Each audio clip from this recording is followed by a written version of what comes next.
These are strategic methods in full action to destroy the government. I warned you guys before. These are planned events and this will happen again and again because you people have no guts to stand up and act against them.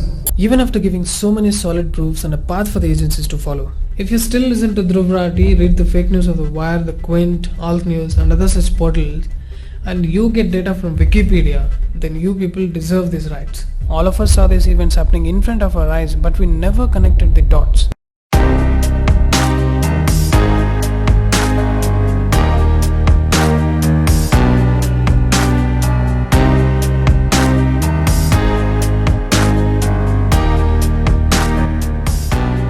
They are fake, they are wicked, they are against the country.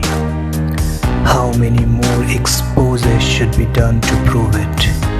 How many more fake protests and riots will make you accept it?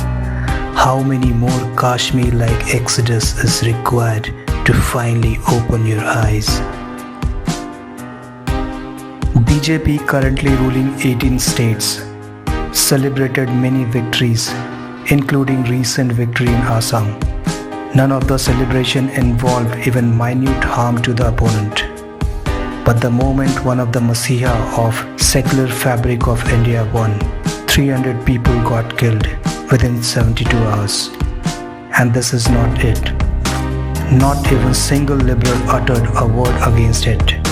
Forget about the outrage it deserved. This is how the real liberalism looks like in India. This is how they celebrate their victory, by killing and raping the defeated, just like Mughals. The only difference is that these liberals are killing their own people, unlike Mughals. These are nothing but cold-blooded monsters disguised as liberals. They tried every possible trick to come back in power, but failed. Now they are resorting on violence, creating fear among people who don't support them. The message is loud and clear. Support us or we will avenge once we get into power. This Bengal massacre is just an experiment, an acid test. If this will not be countered by central government, they are going to replicate it in every state.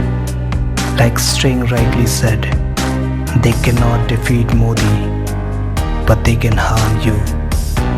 They are coming after you.